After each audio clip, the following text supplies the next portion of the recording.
प्रणाम। Anchor digital living climate man, तामसिक antidote के नाम वाले के नाम से भी जाना जाता है मुझे, क्योंकि तामसिक एंटीडोट की डिस्कवरी मैंने की थी। और क्लाइमेट मैन मतलब इंटरनल क्लाइमेट के बारे में सबसे पहले जो गणित किया था वो मैंने किया था, तो इसलिए मुझे क्लाइमेट मैन के नाम से भी जाना जाता है। इंटरनल क्लाइमेट को मेजरमेंट करना पॉसिबल किया मैंने, तो इसलिए मुझे क्लाइमेट मैन का नाम दिया गया था। ये 2009 की बात है, शायद कोई प्रोग्राम तो था जहां पर वो हुआ, ये हुई थी जो मीटिंग हुई थी, कोई विज्ञान भवन में था शायद कार्यक्रम, क्लाइमेट चेंज के ऊपर, चैलेंजेस फॉर क्लाइमेट चेंज करके ऐसा कुछ नाम था उसका। तो मैंने सोचा कि चलो आज जो है coffee with anchorman, climate man, तो मैं कॉफी पी रहा था तो मेरा मन किया कि आज कॉफी के साथ एक वीडियो बनाया जाए और बात करी जाए, वेलकम, इनवाइट किया जाए सबको, welcome to the physio virtual globe of universe. First physio virtual globe has been created. What is physio virtual? तामसिक एंटीडोट आपने नाम सुना होगा, क्लाइमेट मैन, इंटरनल क्लाइमेट आपने अभी बताया मैंने जैसे। तो ये चीजें क्या हैं, इनको समझना है, इनका उपयोग करना है। भाई इंटरनल क्लाइमेट भी कुछ होता है, बाहर पर्यावरण, प्रदूषण, इतनी सारी दुनिया भर की चीजें हमें पता है, पर इंटरनल क्लाइमेट भी कुछ होता है, इसके बारे में कोई ज्यादा जानकारी नहीं है। इंटरनल क्लाइमेट क्या हो सकता है? Physio virtual world, yes. If you start talking about physio virtual world or internal climate, we are talking about पर्यावरण, we are not talking of internal पर्यावरण, we are talking of, I mean, holistic कैसे होगा? We are trying to become holistic in what manner? We don't know. holistic का मतलब क्या है ये नहीं समझ में आ रहा है। एकल औषधि, एकल डायग्नोस्टिक, पंच तत्व क्या है, पंच महाभूत क्या है, पंचभूत क्या है, पंच बीज क्या है, वगैरह वगैरह, ये सारा फिजियो वर्चुअल वर्ल्ड में है। फिजियो वर्चुअल वर्ल्ड समझोगे तो ये बहुत सारी चीजें अपने आप समझ में आने लगेंगी। तो आज मैं स्पेसिफिकली इंटरनल क्लाइमेट की बात कर रहा हूं, टू बी फ्रैंक, बिकॉज प्रदूषण एक बहुत बहुत बड़ी समस्या बन चुकी है। और प्रदूषण में जब प्रदूषण की बात आनी शुरू हुई और फिजियो वर्चुअल वर्ल्ड की, ग्लोब की टीम ने जब इंटरेस्ट लेना शुरू किया इसमें, ऑफ कोर्स मैं ही लीड कर रहा था उसको, क्योंकि इंटरनल क्लाइमेट के बारे में मुझे ज्यादा जानकारी थी, पर टीम है पूरी, बहुत लोग हैं। तो हमने जब इसके ऊपर डिस्कशन शुरू किए तो हमें पता लगा पर्यावरण भी 3 तरह का है। पर्यावरण ही 3 तरह का है। प्रदूषण तो चलो अलग बात हो गई, एक बात की बात है, क्योंकि पर्यावरण है तो प्रदूषण है, या सब प्रदूषण है, या नुकसान वाला प्रदूषण है, फायदे वाला प्रदूषण। प्रदूषण फायदेमंद भी हो सकता है, पता है आपको? कैन यू इमेजिन कि प्रदूषण फायदेमंद भी हो सकता है? यस। पॉजिटिव प्रदूषण, नेगेटिव प्रदूषण, इसमें भी दोनों डायरेक्शन संभव है। तो पर्यावरण 3 तरह का हुआ। एक फिजिकल पर्यावरण जो हम देखते हैं, दूसरा फिजियो वर्चुअल पर्यावरण जो हमें दिखाई नहीं देता और समझ आता है, पारिवारिक पर्यावरण। परिवार एक पर्यावरण का, परिवार का पर्यावरण, एक धरती का, एनवायरमेंट का पर्यावरण, एक परिवार का पर्यावरण। तीसरा क्या है? तीसरा समझ में भी आता है, मतलब कमाल है, तीसरा समझ में भी आता है। क्या? तीसरा है व्यक्तिगत पर्यावरण, मेरा पर्यावरण। मेरा पर्यावरण, मेरे परिवार का पर्यावरण और मेरे घर का माहौल का, मेरे मोहल्ले का, मेरे शहर का, मेरे राष्ट्र का, मैं इसको राष्ट्र कहूंगा कि मेरे राष्ट्र का पर्यावरण। हम राष्ट्रवाद की बात करते हैं, कृष्ण का राष्ट्रवाद, जो वासुदेव का समाजवाद था उसको करेक्शन करके कृष्ण का समाजवाद बनाया गया, राष्ट्रवाद बनाया गया था।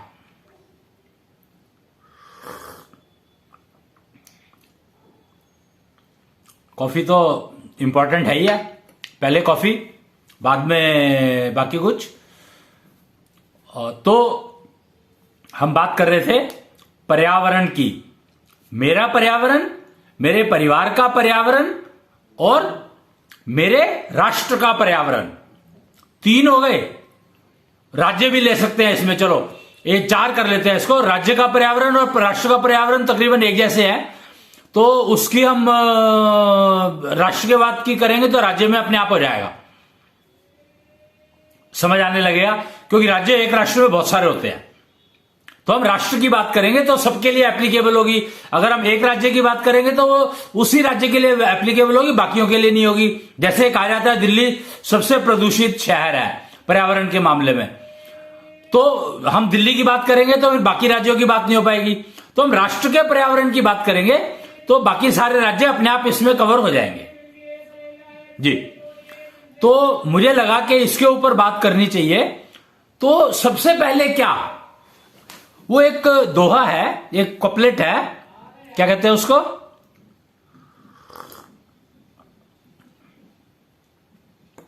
कुच्छल दोहा। कृष्ण को ना छलिया कहा जाता था, कृष्ण को छलिया कहा जाता था।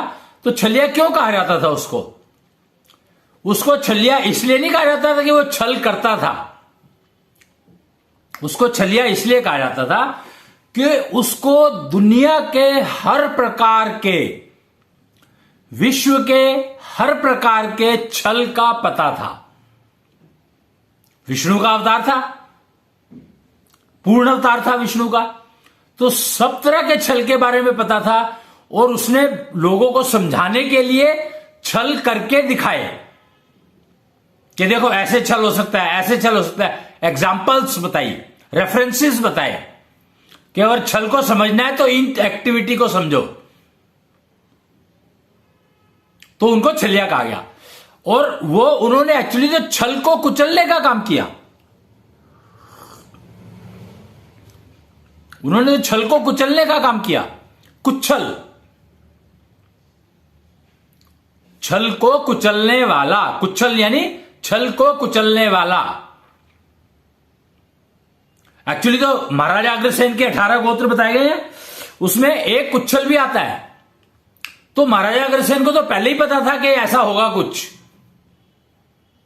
छल को कुचलने का कुछ ना कुछ जुगाड़ करना पड़ेगा, कुछ ना कुछ सिस्टम बनाना पड़ेगा कि कोई छल ना करे, और या छल करे तो छल की पहचान हो जाए, जिसके साथ हो रहा है उसको छल की पहचान हो जाए। आज ये कंफ्यूजन, ये जो पता है, मेरे को लगता है कि जो 3 वो कहे गए थे, 3 स्टेटमेंट कही थी, बुरा मत देखो, बुरा मत सुनो, बुरा मत बोलो। तो ये 3 स्टेटमेंट ने क्या किया?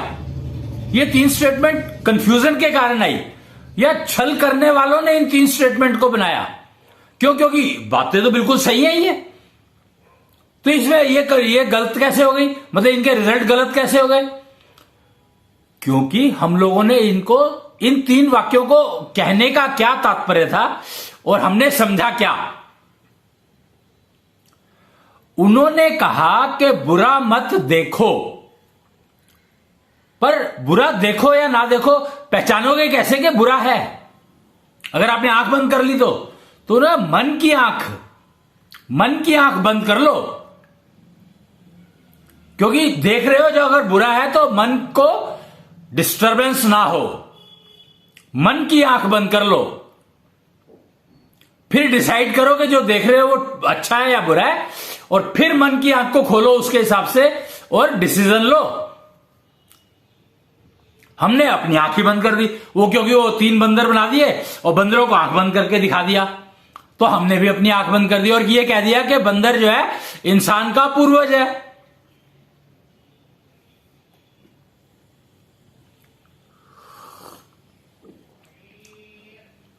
तो और पूर्वज जो कर रहे हैं तो तुम्हें भी करना चाहिए। क्या ये बात सही है? अगर हम देखो, अब 2 चीजें हैं, एक तो हिस्ट्री, क्या हमें हिस्ट्री समझनी चाहिए या नहीं समझनी चाहिए, और एक है फ्यूचर, क्या हमें फ्यूचर का सोचना चाहिए कि नहीं सोचना चाहिए। और एक है प्रेजेंट। प्रेजेंट में रहना सीखो। तो भैया ये इतने सारे कॉन्ट्राडिक्शंस, और ये सारे कॉन्ट्राडिक्शन फिजियो वर्चुअल वर्ल्ड को छुपाने के लिए किए गए, या फिजियो वर्चुअल वर्ल्ड के बारे में किसी को कुछ पता ही नहीं था, तो इतने सारे कंफ्यूजन होते चले गए, जुड़ते चले गए, ऐड होते चले गए।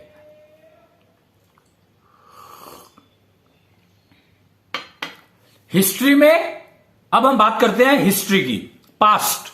History is nothing but past. Past में जिसने कुछ लिख दिया, क्या वो सही है? दिखाई कुछ और दे रहा है, लिखा हुआ कुछ हो रहा है, समझ कुछ और आ रहा है। अब मैं क्या करूं? और वैसे भी कहते हैं पास्ट को रोने का कोई फायदा नहीं है, भविष्य को देखो, भविष्य को ठीक करो। कहा तो ये जाता है, और भविष्य को ठीक करो, और फिर कहते हैं कि भविष्य के बारे में सोचो मत। तो क्या ऐसा हो सकता है कि आप भविष्य के बारे में ना सोचें? नहीं, बिल्कुल नहीं हो सकता। क्यों?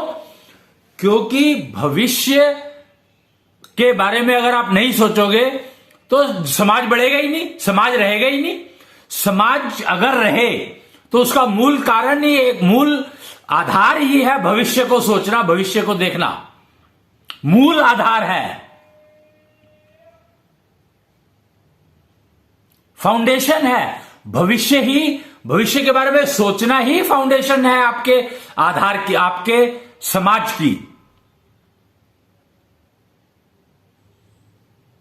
समझो बात को, इसको मैं क्या कह रहा हूं। फिजियो वर्चुअल वर्ल्ड की बात कर रहे हैं हम लोग। I have welcomed you all in physio virtual globe. I am living in physio virtual globe and I know what is enjoyment. I want you to understand what is enjoyment. You come to physio virtual world or not is your problem, but consider it as a museum. Future, museum of future. Museum which is telling you what is the future, how you can think on future, what is the way you can go and make your future rather than know your future. Forget knowing about the future. Start making future. So, museum of future. The biggest corporate Asho Mall has arrived. It has the Physio Virtual Globe, where it is showing, it has a museum called Museum of Future. Visit that and know how to build future rather than knowing what is my future.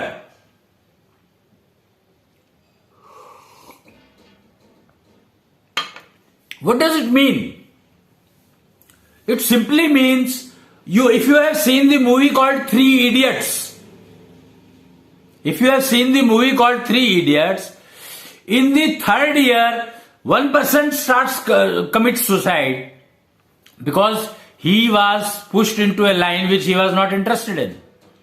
The other guy left BTech after 3 years, didn't complete it and went for photography because his hobby was photography. But do you think he was able to make future? No, he was frustrated totally. Because beyond that it was not shown. First assignment which he got, which he had lot of money in that, till that only it was shown. But that money was paid for what kind of photography? Once he realized that, then you start thinking that what kind of future he had. Why he was frustrated even after having the line which he was interested in.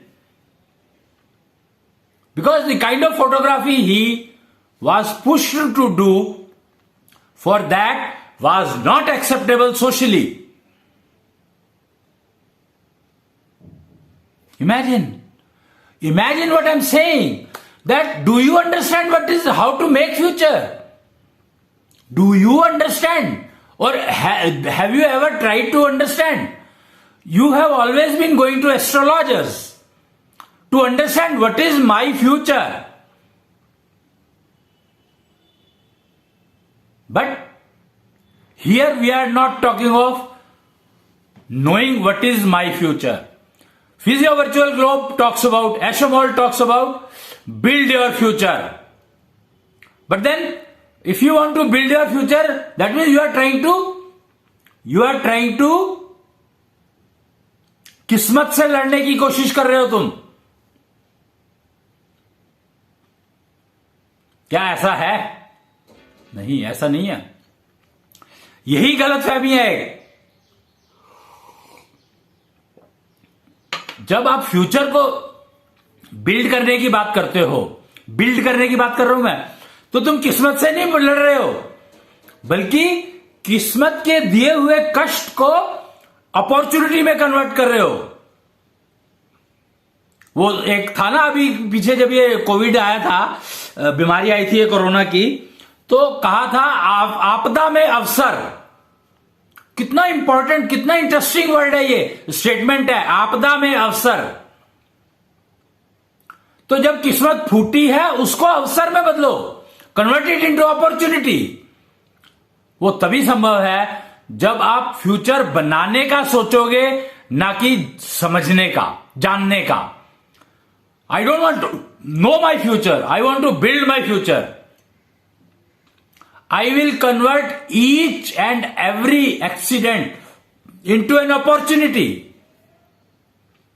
Each and every negativity which I earned due to ignorance, I will convert that into opportunity. Maybe beneficial for me or beneficial for other, but it will be definitely beneficial for all. Krishna का राष्ट्रवाद की बात कर रहे हैं हम लोग.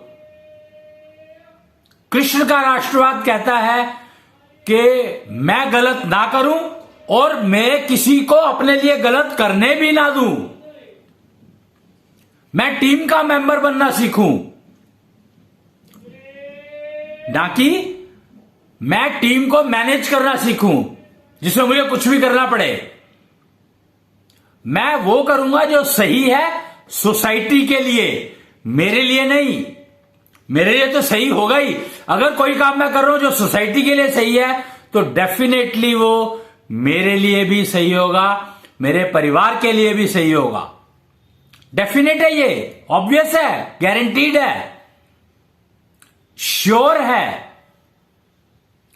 क्यों? क्योंकि मेरी जो एक यूनिट है, आप बिल्डिंग की बात करो तो बिल्डिंग में ईंटें कितनी लगी होती हैं, और हर ईंट इंपॉर्टेंट है. Each and every brick is important. Each and every brick. Each and every wall is important. Each and every room is important. Each and every floor is important, because your floor may be roof for somebody else. Your floor may be roof for somebody else.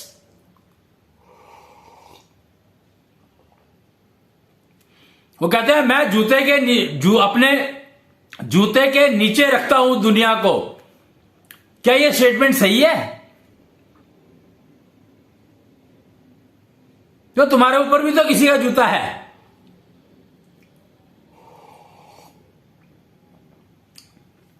Each floor is becoming a roof for somebody else.